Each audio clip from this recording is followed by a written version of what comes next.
စွန်းစားရတာပေါ့နော်ကျွန်တော်တို့စွန်းစားတာဆိုလို့ရှိရင်ဒီမှာကတော့စူဝဲဝိုင်းနဲ့အခြားရေးကာရီမှာလို့ထိုင်စားတာတော့မဟုတ်ဘူးပေါ့ကိုအဆောင်မှာကိုအခု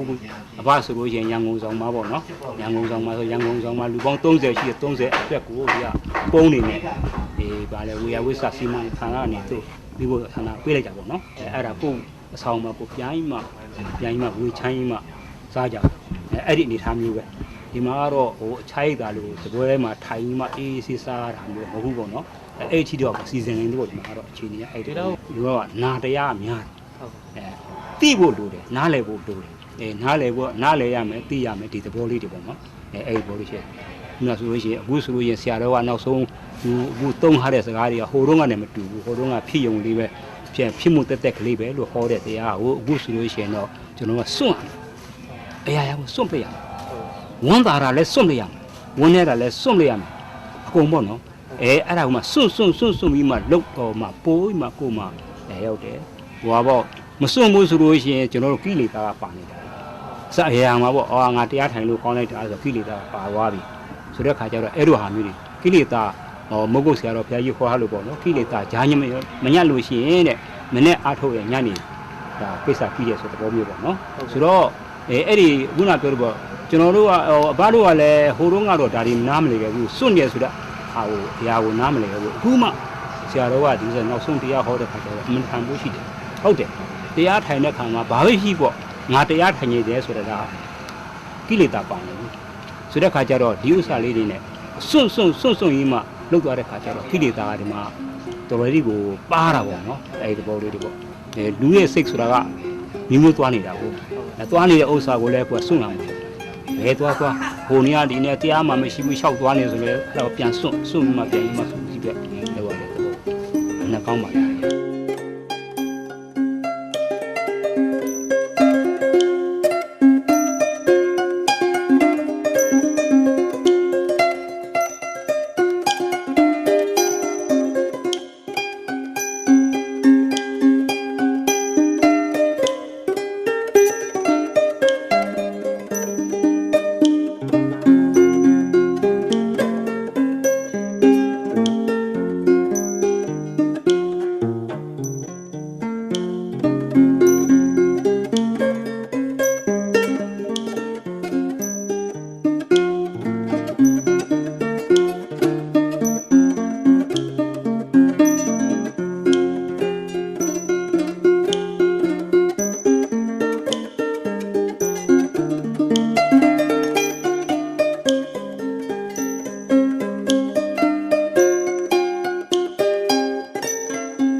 ပတ်သက်လို့မီးနဲ့ပတ်သက်လို့ကြတော့ကျမ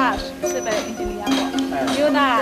electrical engineer လက်ချက်ဆက်အဲ့တော့အဲ့ဒီ electrical engineer ဟိုအိမ်ကအမျိုးသားနဲ့2ယောက်ပေါ့လေကျမတို့ကစစာချင်းကိုငွေ2သိန်းနဲ့9000လောက်တော့ကြာမယ်တဲ့အဲ့ဒါဟိုတခါတည်းအဲ့လိုပေါ့အခုပွဲတရားရှိတယ်ဆိုတခါတည်းလူလိုက်တာပေါ့နော်အဲ့ဒီကစခဲ့တာပရီဘောကနေလည်းအဲ့လိုဆရာတော်လူချင်းတယ်ဆိုရင်ဆရာတော်အတွက်ကဟိုအမြက်လုံးဝမပြီးတယ်စိုက်ထုတ်ပြီးတော့လုပ်ပြီးတော့အဆောက်အုံလေးစောက်တဲ့အခါကျတော့အလှရှင်လေးတွေအလှချပြီးတော့ကြံတဲ့ဟာကို special ဖြစ်အောင်ကဆရာတော်ကသူ့ရဲ့နဝကံတွေကနေပြီးတော့စိုက်ထုတ်ပြီးတော့ဆောက်ပြီးတယ်။စားတဲ့ဝါဝါဆောင်အလှရှင်ကဝါဝါပေါ့နော်။ဝါဝါက320ချပေးတာ။ဒါပေမဲ့တကယ်အမားတို့ပုံတာ250လောက်ပေါ့။အဲ့ဒါကျန်တာတော့ဆရာတော်စိုက်ထုတ်ပြီးတော့နဝကံတွေကပေါ့အဲ့ဒါအမကတော့ဒီမှာလုတ်အားပေးပေါ့။လုတ်အားပေးဆရာတော်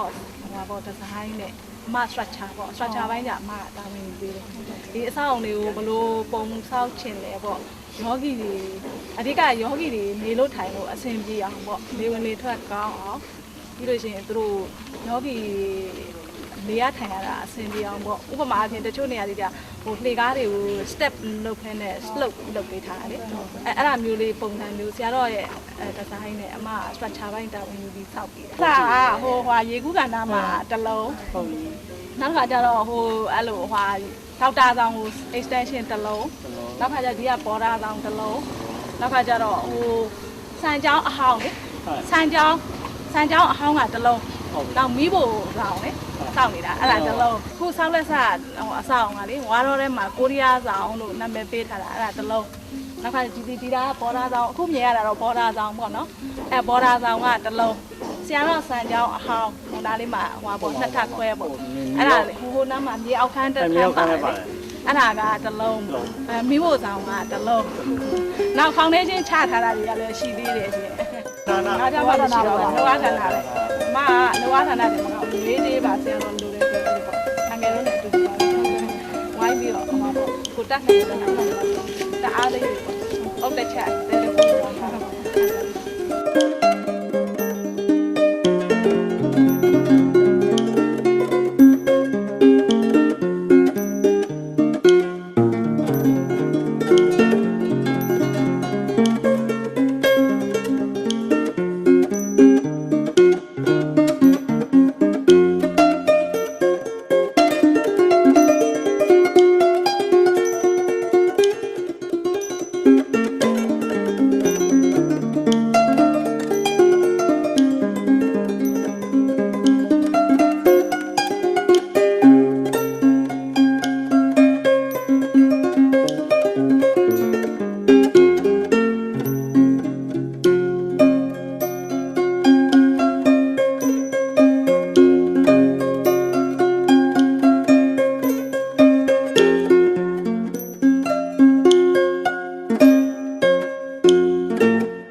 ဒါကတော့နေ့လေစားမနေ့စားကြတော့မနေ့အာယုံကြတော့အလူကပဲထမင်းကြီးပဲထမင်းဆိုတော့ကျွန်တော်ပဲပြုတ်ရဲထမင်းရဲစီရဲပဲစီလေးနဲ့ပေါ့အဲစုဖောက်တာလေးကိုရတယ်တနေ့ကိုပဲ3ဖြီးနဲ့4ဘူးဝယ်ပြီးတော့မှကိုယ့်ဟာကိုပြုတ်ပြီးတော့မနေ့ကြလို့ရှိရင်အဲသူတို့ကမတီတာတို့ဟိုဟာတို့ဒီမှာထား3နိုင်လောက်ကထားပဲထမင်းနဲ့အာယုံဆုံးကိုထည့်ပြီးတော့နေရတယ်နေပြီးတော့မှပုံတွေကိုထည့်ထားတာပေါ့နော်ပုံတွေယောဂီရများတဲ့ခါကျတော့အလူဒီမှာစပူဆောင်ဆိုတာမရှိသေးဘူးစပူဆောင်ကလည်းသေးသေးလေးပဲရှိတယ်ဆိုတော့တန်ဃာတွေနဲ့ဧည့်သည်တွေတော့ပဲပြုလို့ရတယ်ပေါ့ဒီလိုမနေ့ကစားခဲ့တယ်နော်အဲ့တော့ယောဂီတွေအဆောင်တွေကိုအဆောင်နာမည်နဲ့ပုံနေနဲ့စီပြီးတော့ထားတာပေါ့နော်အဲ့မှာဆုံးထည့်ပြီးမယ်ဟင်းဆုံးဟင်းထည့်ပြီးမယ် အဲ့လိုမျိုးအဆောင်ကိုပို့ရ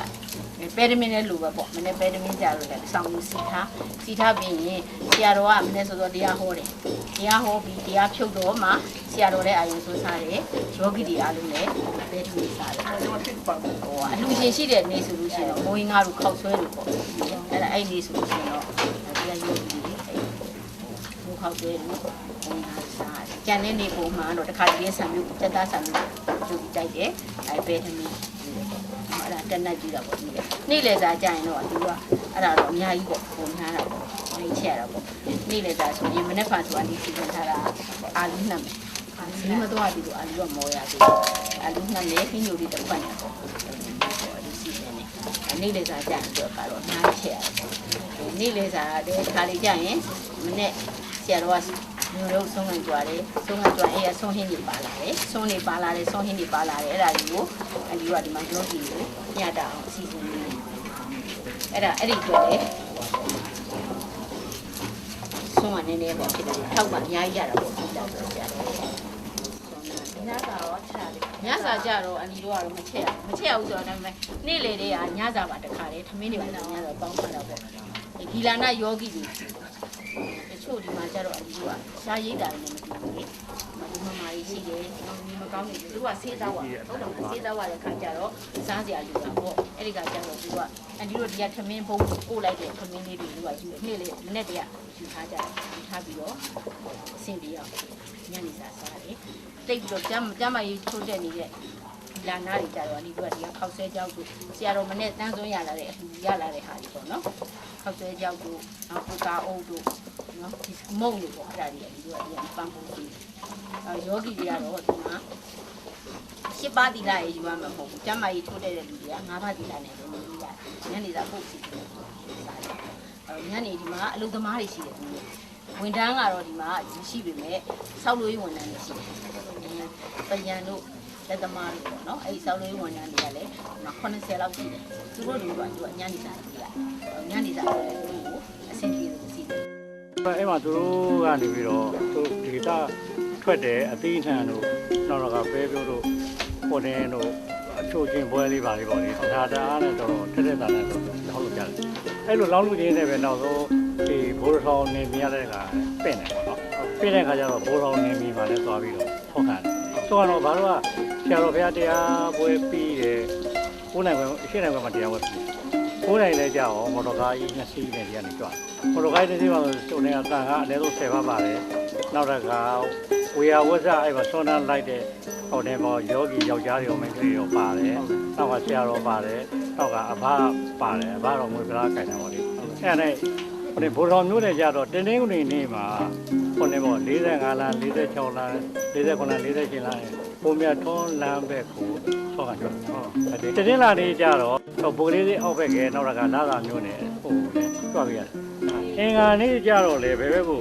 ဟုတ်လဲဆိုလို့ရှိရင်45လမ်း46လမ်းပိုတော်ဖျားလမ်းပဲကြွနောက်ကဗုဒ္ဓနေ့ကြတော့45လမ်းကနေပြီးတော့44လမ်း43လမ်းဟိုတယ်ပေါ့ဘုံကျော်လမ်းပဲကိုကြွနောက်တစ်ခါကြာသမင်းနေ့ကြတော့လမ်းတော်မျိုးနယ်က16လမ်းတို့15လမ်းတို့အဲ့ဒီပြီးတော့12လမ်းထိတော့ကြွပြရ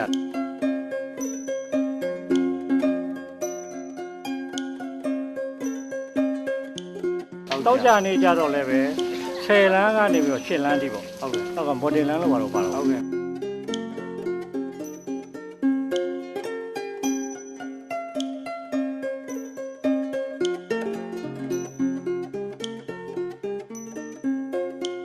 တောက်ကြနေကြတော့2နေရာကြွတယ်အဲ့ဒီမှာလည်းကြွတယ်နောက်တစ်ခါရေကျော်ကတောင်လုံးပြန်ရက်ွက်ကိုလည်းကြွတယ်ဟုတ်ကဲ့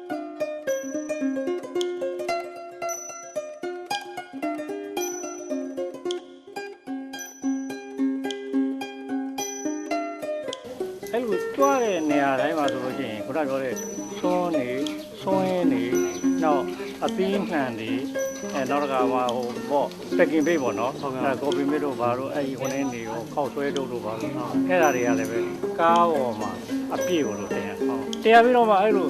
ဟိုနေမှာ45လမ်းမှာတို့ကဆုံးတယ်နောက်45လောက်ပြန်ရောက်တယ်ရောက်တဲ့ခါကျတော့တခါတလေအချိန်မမီလို့ရှိရင်ဆရာတော်ကအဲ့ဒီ45လမ်းမှာပဲတန်ဃာတော်တွေနဲ့အတူဆုံးဖုံးပေးတယ်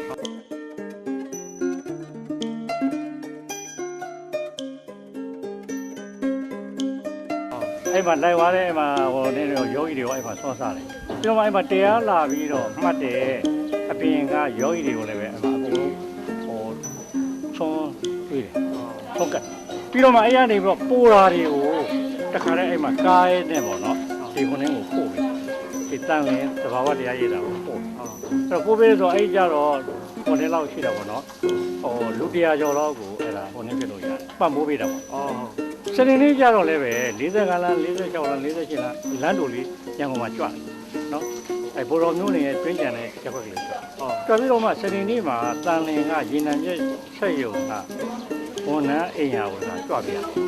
နှစ်နေရာကြွတယ်စနေနေ့လေအဲကြွပြီးတော့မှအဲ့ဒါအပတ်စဉ်ပတ်စဉ်ကြွလိုက်တာဆိုလို့ရှိရင်ဟိုဟာရက်ကအလက်ကုန်ဖြစ်တယ်လက်ဒါအပတ်စဉ်ပေါ့အပတ်စဉ်ပဲအဲ့တော့များသောအားဖြင့်ကတော့အဖားကတော့ဒိုင်ခံပြီးတော့ငွေကလားကန်ပြီးတော့ဟိုနေပေါ့ဝတ္ထုငွေကိုအလှခံတယ်တော့ဆိုရင်းကအခု669ဦးအတွက်တော့ရှိတဲ့အခါမှာငွေ9000နဲ့တော့ဟိုတင်ပေါ့နော်ခင်းချက်ကြပါညာဝဲတာအဲ့ဒါ9000ကျော်ပြီးတော့မှဆန်ငါဆိုလို့ရှိရင်အခုဆိုရင်3အိတ်ကနေ3အိတ်ခွဲ3ကနေအခုဆိုလို့ရှိရင်4နီးပါတော့ဘူးအမှဆန်အချက်အဲ့အတွက်ကိုအဘတို့ကအနည်းကိုတစ်နေ့ကိုအဲ့လိုရှာတယ်တော့တကယ်ဒီခါလေးအဲ့မှာလူနာနာများတဲ့နေ့ရလို့ရှိရင်ဝေရရင်ဘာလို့ကဘာလို့ဆန်ကိုချိုးပြီးတော့ဝင်ထားတာဝယ်ထားပြီးတော့မှအဲ့ဒါနေတော့ဒေါက်ကင်ဆန်းကိုအဲ့ဒါကဒေါက်ကင်ဆန်းဝိုင်းနေ့တင်အဲ့ပေါ့သုံးဆွဲပြီးတော့ဟောသုံးတော့ပါနော်နောက်တစ်ခါထာဝတင်လှူတဲ့အထဲမှာဆိုလို့ရှိရင်အဲ့ဒီဟိုဒေါဘုံကဆရာမဒေါ်လွင်ဒီစမ်းနေပြီးတော့လာတင်စိုးစိတ်4000လှူနောက်တစ်ခါဒီတောင်လုံးပြန်ကမိုက်ကယ်မိုးမြင့်ဆိုတဲ့ဟိုမွေးနေဆိုပြီးတော့ဒီသူကတော့မလေးချမ်းမှရှိတယ်ဟုတ်ကဲ့ဆိုအဲ့ဒါကိုလာတင်သူက9000အဲ့ဒါတော့ထင်သာမြင်သာတဲ့ဝတ္ထုငွေပဲကျန်တာတွေကလည်းကြိုကြားလဲတော်တော်များများကိုဆရာတော်ဟိုလာလာပြီး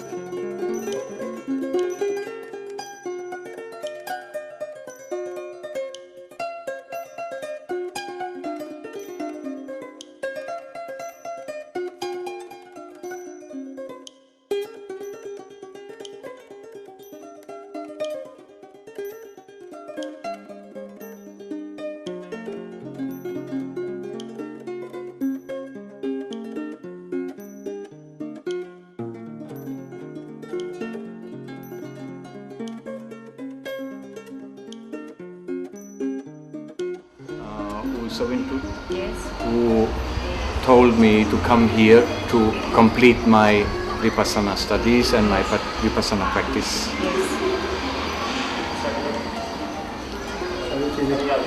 အခုဂျာမန်ယောဂီပေါ့နော်သူ့ရဲ့နာမည်ကတော့ Karl Marx လို့ခေါ်တယ်ဒါပေမဲ့သူ့မှာလည်းပါဠိနာမည်လည်းရှိပါတယ်အဲဒီပါဠိနာမည်ကဥစ္စချနယ်လို့ခေါ်ပါတယ်တဲ့ဒီဂျာမန်ယောဂီကဒီဆရာတော်ရဲ့တဘာဝတရားရိပ်တာကိုဘယ်လိုမျိုးရောက်လာလဲဆိုတော့မမိတ်ဆွေတယောက်ပေါ့နော်သူကအခု KL မှာနေပါတယ် KL မှာနေပြီးတော့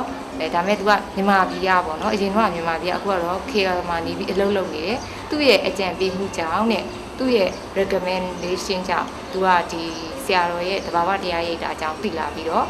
တရားအားထုတ်ဖို့ရောက်လာတာဖြစ်ပါတယ် You know, especially he mentioned it would be very beneficial and very helpful for me if I can complete my already existing Vedananupassana, Kayanupassana, Chittanupassana, because Tabawa Sayadaw is teaching Dhammanupassana, and this Dhammanupassana is somehow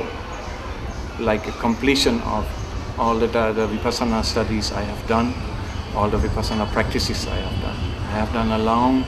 Samatha training, I have done a long Chittanupassana training, but now I want to do this Dhammanupassana. And especially, maybe you want to translate. ဒီဂျာမန်ယောဂီကသူကဝိပဿနာတရားအားထုတ်တာနှစ်ပေါင်းတော်ကြာပြီဖြစ်ပါတယ်တဲ့ဒါပေမဲ့သူအားထုတ်ခဲ့တဲ့နီးတွေကလည်းအစုံပဲပေါ့နော်တမာရီထူထောင်တာလည်းနှစ်ပေါင်းကြာပြီပဲပေါ့နော်သူအားထုတ်တဲ့နေရာကာယ ानु ပတ္တနာတို့ဝေဒနာ ानु ပတ္တနာတို့စိတ် ानु ပတ္တနာတွေအဲ့ဒီနီးတွေနဲ့သူတရားအားထုတ်ခဲ့ပါတယ်တဲ့ဒါပေမဲ့ဒီခုနကတော့ပြောတဲ့ကိုစိုးဝင်းထွတ်ဆိုတဲ့မလေးရှားကသူ့ရဲ့ဓမ္မမိတ်ဆွေရဲ့အ အကြံပေးမှုကြောင့်နဲ့တဘာဝတရားရိပ်တာဆရာတော်ကပေါ့နော်ဒီဓမ္မနုပတနာနည်းနဲ့တရားအထုတ်တာဆိုရင်တအားကောင်းမွန်ပြီးတော့အဆင်ပြေနိုင်တယ်ဆိုတာကိုလမ်းညွှန်ပေးတဲ့အတွက်ကြောင့်လည်းသူကဒီဓမ္မနုပတနာအားထုတ်ဖို့အတွက်ကိုဒီတဘာဝတရားရိပ်တာကိုရောက်ရှိလာတာဖြစ်ပါတယ် Because I feel it will be most helpful to learn and to exercise this Dhammanupassana practice, which is the Tabawa Sayadaw teaching, with helping in the Tabawa center in Tanlin, and exercising on my technical knowledge. I'm a retired senior service engineer of electrical, mechanical, and while I work on these technical things which I know for such a long time,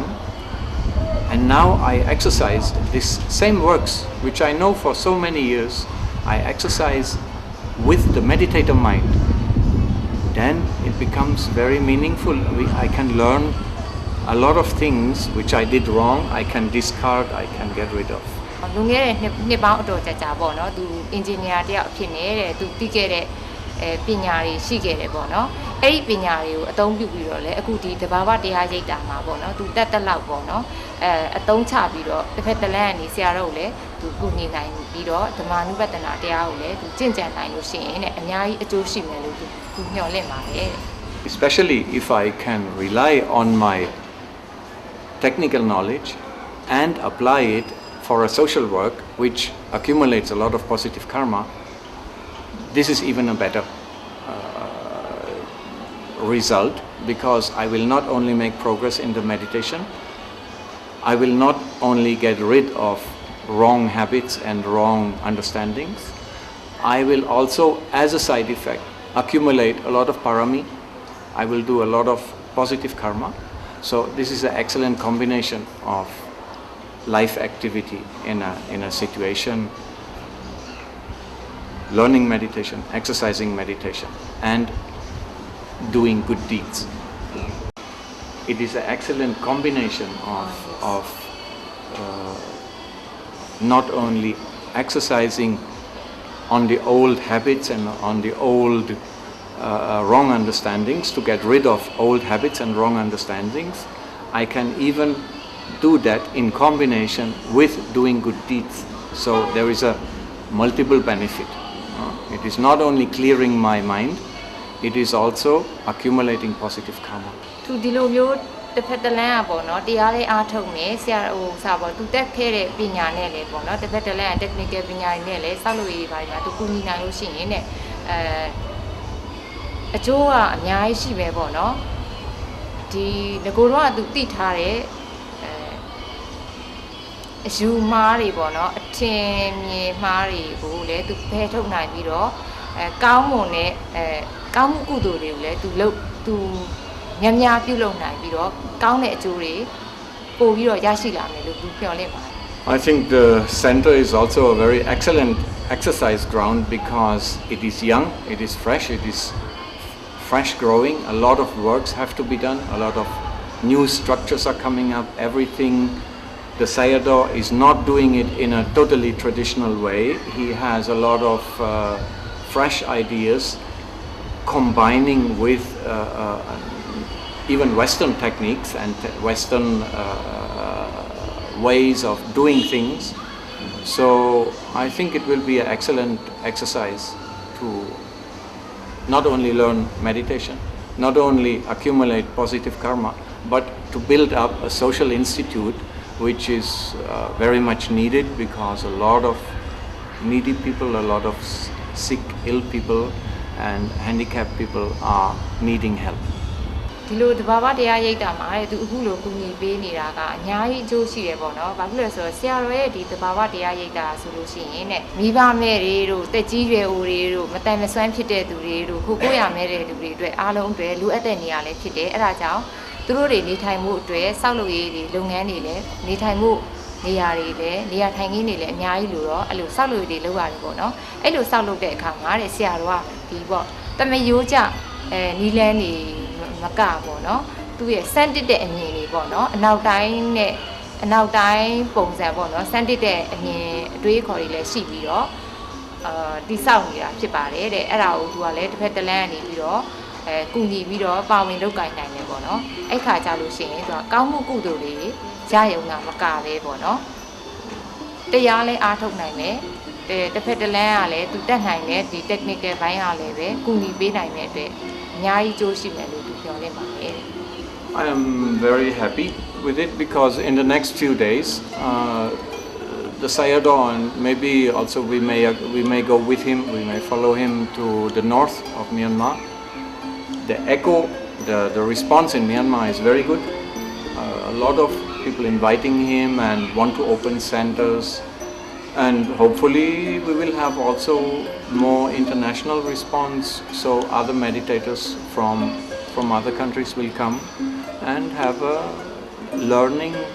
this technique because it is a very fresh and powerful access to the Dhamma.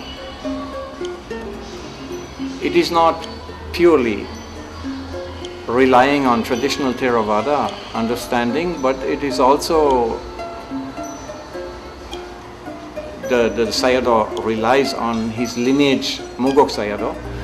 which is a very practical approach which has many features which we also can find in Mahayana or in Tantrayana, in Vajrayana.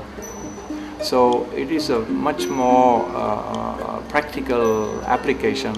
than just making some theoretical Abhidhamma studies. ဒီတဘာဝတရားရိပ်တာမှာသူတရားကျင့်တာဆိုလို့ရှိရင်ねဒီ theory ဘိုင်းတာမကဘူးပေါ့နော်လက်တွေ့ဘိုင်းနဲ့လည်းလက်တွေ့ကျင့်ကြံအားထုတ်နိုင်တာဖြစ်ပါတယ်တဲ့ဆရာတော်ကလည်းတဲ့အခုဆိုလို့ရှိရင်ဒီမိုးကုတ်ဆရာတော်ဘုရားကြီးတို့ကျင့်ကြံသွားတဲ့နီလန်းနေတိုင်းနဲ့ကျင့်ကြံသွားတာကိုလည်းလက်တွေ့မြင်နိုင်တယ်ပေါ့နော်အဲ့တော့နောက်နှစ်နှစ်လောက်အတွင်းမှာဆိုလို့ရှိရင်ねဒီယောဂီကလည်းသူကဆရာတော်ရဲ့ဆရာတော်ကျင့်ကြံအားထုတ်တဲ့နီလန်းအတိုင်းကျင့်ကြံပြီးတော့မြန်မာပြည်အထက်ပိုင်းမှာပေါ့နော်လိုအပ်တဲ့နေရာတွေမှာပေါ့နော်တရားရိပ်တာတွေဆက်လက်ထပ်ပြီးတော့တိုးချက်ပြီးတော့ဖွင့်နိုင်သွားရင်နောက်ထပ်နိုင်ငံသားယောဂီတွေလည်းအများကြီးလာပြီးတော့တရားတွေကျင့်ကြံအားထုတ်နိုင်တယ်လို့သူမျှော်လင့်ပါတယ် Because if we can combine meditation with social work, then we will be very successful because people will understand this is not only a personal benefit for the meditator, it is also a benefit for society, directly for society, if the social works are going together with the meditative effort. ဆရာရဲ့တဘာဝတရားရိပ်တာဆိုလို့ရှိရင်ပေါ့နော်ဒီအဓိကကတော့ဒီတရားအားထုတ်ဖို့ပေါ့နော်ဒါအပြင်တခြားလိုအပ်နေတဲ့လူမှုရေးပိုင်းတွေကိုလည်းဒီပရဟိတ humanitarian လို့ပရဟိတအများအကျိုးဆောင်လုပ်ငန်းတွေလည်းပြုလုပ်နေတဲ့အတွက်တဲ့အရန်ကောင်းမွန်ပါတယ်တဲ့သူ့အနေနဲ့ပြောချင်တာတော့ဒီတရားလေးအားထုတ်နိုင်တယ်ဒီအများအကျိုးအတွက်လည်းပူးပေါင်းဆောင်ရွက်နိုင်တဲ့အတွက်ကြောင့်အများကြီးအကျိုးရှိနိုင်ပါတယ် ဆရာတော်ဟာတဘာဝဓမ္မရိပ်တာမှာတရားစီရီခွေများပုံတော်များပေးယူခြင်းတရားရိပ်တာသည်များတိဆောက်ခြင်းတရားဓမ္မများတရားရိပ်တာကိုခိုးလုံလာသူများအတွက်စာဝင်နေရေးတရားအားထုတ်နိုင်ရေးစီမံဖြည့်ဆည်းပေးခြင်းများဖြင့်ဖျားရှင်ရဲ့တရားအမွေခံသားတော်တစ်ပါးအဖြစ်အသက်ထက်ဆုံးစက္ကန့်မလက်အစွမ်းကုန်ကြိုးစားဆောင်ရွက်သွားမှာဖြစ်ပါကြောင်းတင်ပြအပ်ပါတယ်ရှင်